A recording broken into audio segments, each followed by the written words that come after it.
En el nombre del Padre, y del Hijo, y del Espíritu Santo. Alabado sea Jesucristo.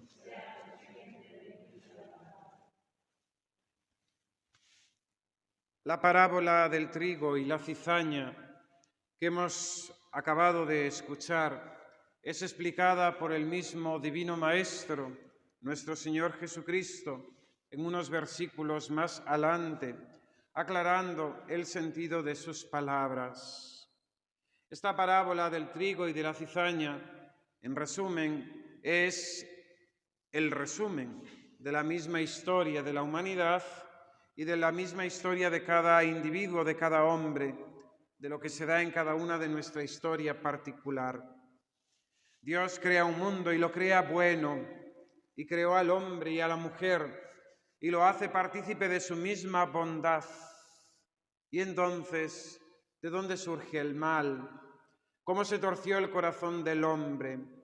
Esa experiencia que tenemos en nosotros mismos, de ese mal que anida en nuestro corazón. Esa experiencia expresada por el apóstol San Pablo, con esa contradicción que sentimos tantas veces, que el bien que deseamos no lo hacemos y el mal que no queremos es lo que terminamos realizando. ¿Cómo explicarnos entonces, si Dios creó un mundo bueno, participante de su bondad, dónde está el origen del mal que vemos en el mundo?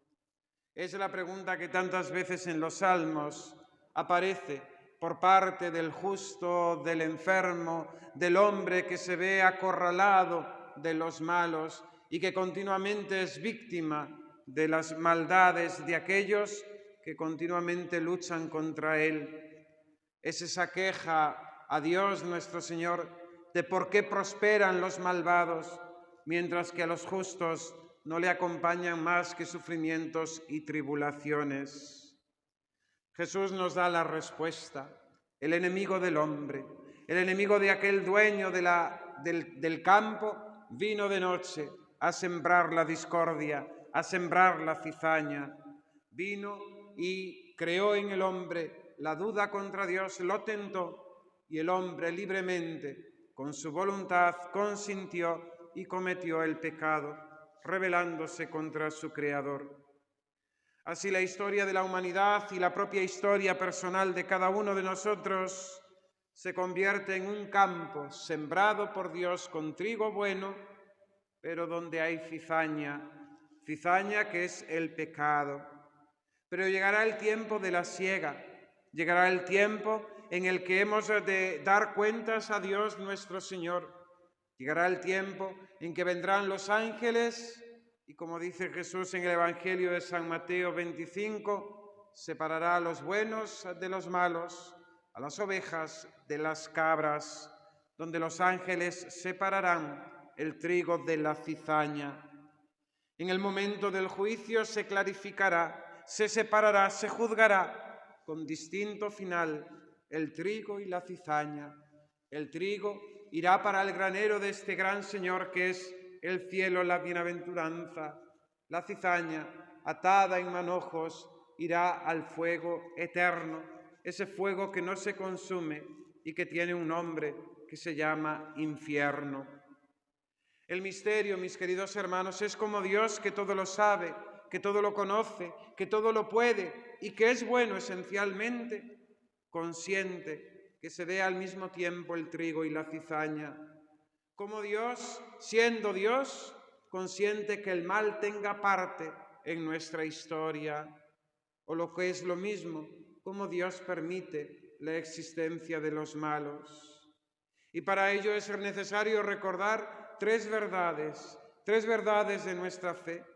Y la primera es que Dios no es el origen del mal. Sería contradictorio con la misma idea de Dios. Es de sentido común, según lo afirma la filosofía. Dios por esencia tiene que ser bueno.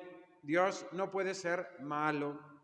Es por el enemigo del hombre, por el diablo, por Satanás, por el que entró el mal en el mundo. Este ángel creado por Dios que se rebela contra Dios y con él lleva consigo a tantísimos otros ángeles que se rebelaron también con él contra Dios. Y su tarea en este mundo, nos dice el Catecismo, es sumar a esta rebelión a los hombres, engañándolos con la tentación, para que libremente, con su voluntad, se rebelen contra su Creador. Satanás es el origen del mal, porque por él entró el mal en el mundo, el pecado, y con él la muerte, la enfermedad y el dolor. Satanás es el padre de la mentira, es el príncipe de este mundo. Satanás es el príncipe del mal. El separar, la segunda verdad que hemos de recordar es la del juicio, que el separar trigo y cizaña no nos corresponde a nosotros. El juicio le corresponde a Dios nuestro Señor. Ese juicio será particular en la muerte de cada uno de nosotros. Cuando nuestra alma se separe de nuestro cuerpo, compareceremos ante el juez divino y al atardecer, como dice San Juan de la Cruz, seremos examinados del amor. Ese juicio tendrá su eclosión final en la venida de Cristo en majestad, que ha de venir a juzgar a vivos y muertos. Ese juicio final que ratificará las sentencias de esos juicios particulares y dará una sentencia final sobre la historia, sobre el mundo, sobre las naciones, sobre cada uno de los hombres.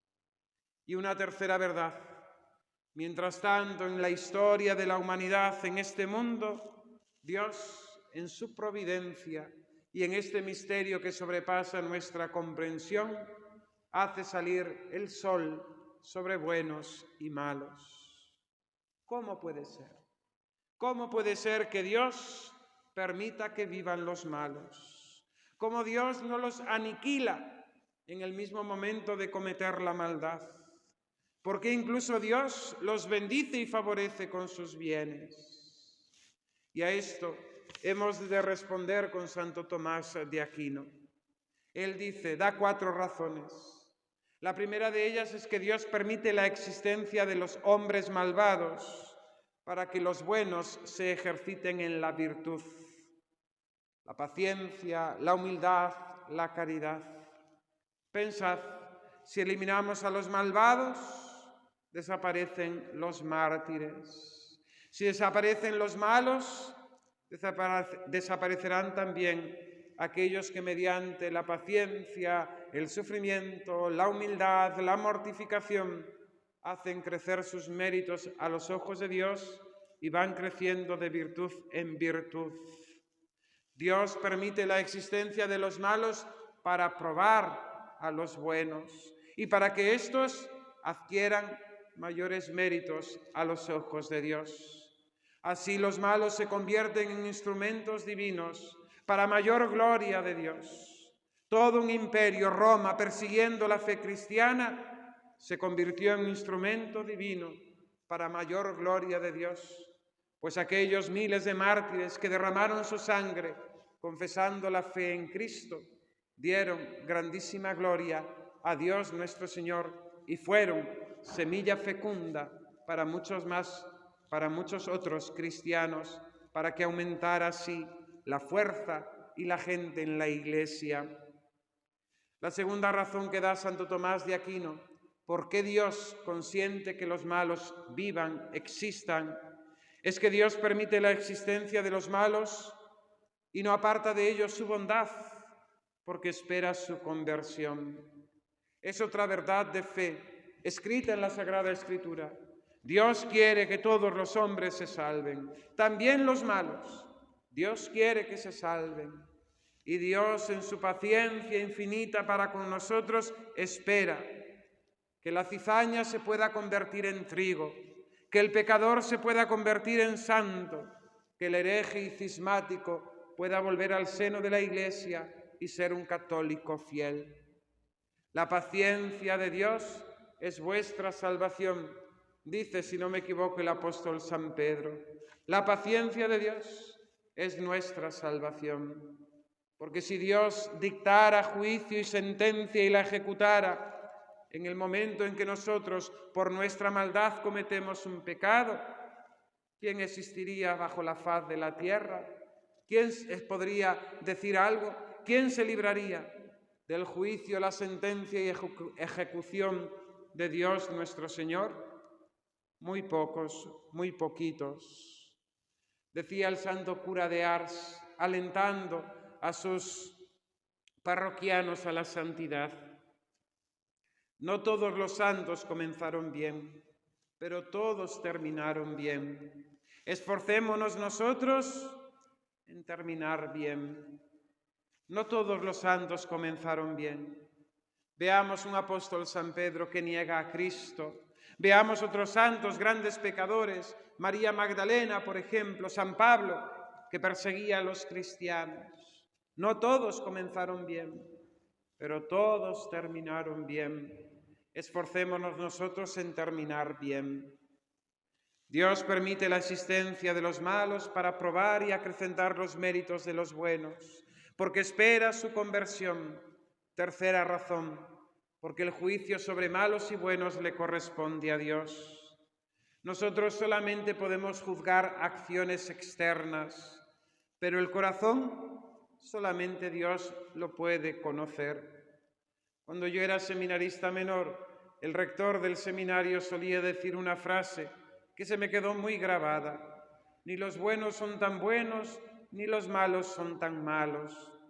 No era una frase que quisiera llevarnos al relativismo, sino más bien que quería expresar esta verdad. El corazón solo lo conoce Dios, y el juicio solo le corresponde a Dios nuestro Señor. Es cierto que nosotros tenemos el deber de discernir el bien del mal, el error de la mentira, la acción buena de la acción mala, pero solamente podemos quedarnos ahí. Ya sobre la intención y sobre el corazón de la persona que realiza el mal, eso le corresponde a Dios nuestro Señor. Y la cuarta razón es que Dios mismo permite la existencia de los malos para ser castigo y azote de los mismos pecadores, como también instrumentos por su influencia y poder para ser causa de bien y de conversión a los otros. Así pasó en la historia de Israel, así pasó en la historia de la Iglesia y así también pasa en la historia moderna, donde Dios consiente incluso que a veces nos gobiernen malos para purificarnos de nuestros pecados. Y así es como muchas veces tenemos que ver los acontecimientos y los personajes de la historia, que Dios lo permite para purificarnos.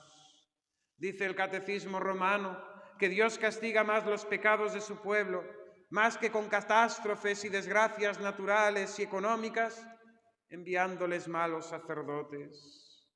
Fijaos qué tiempos vivimos. Pues ¿por qué? Porque hemos pecado mucho. Y Dios nos está castigando y purificando a veces teniendo malos pastores, malos gobernantes en la Iglesia, pero también en el mundo. Queridos hermanos, en esta tarde examinémonos cómo está el campo de nuestro corazón, donde Dios sembró semilla buena, donde Dios sembró trigo de primera calidad. Examinemos si está creciendo, si está aumentando y cogiendo tamaño esa espiga, o si por el contrario está mezclada con abundante cizaña, si esta cizaña está ahogando el trigo que Dios ha sembrado en nuestro corazón.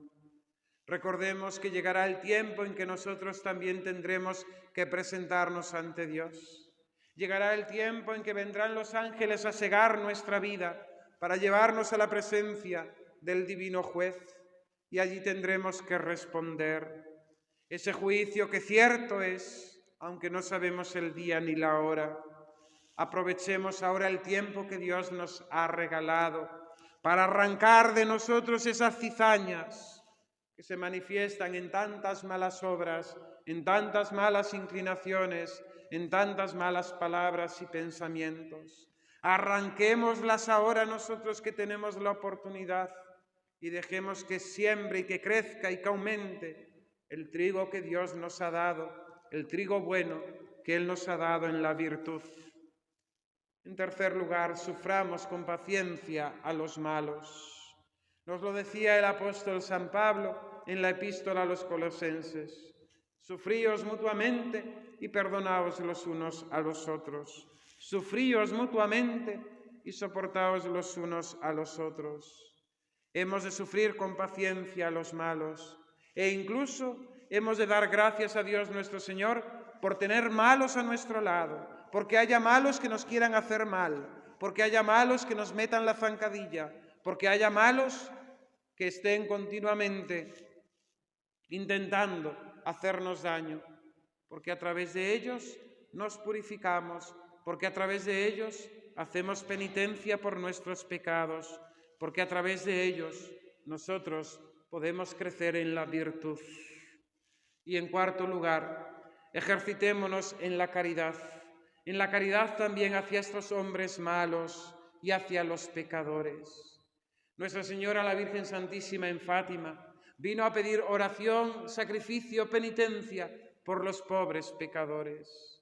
Nuestra caridad no es desearles el mal, sino desearles el bien y la salvación, y orar vivamente por ellos, y también ofrecer sacrificios según el pedido de la Virgen Santísima, según el sentido también de la justicia y el deber de caridad que tenemos hacia todos los hombres.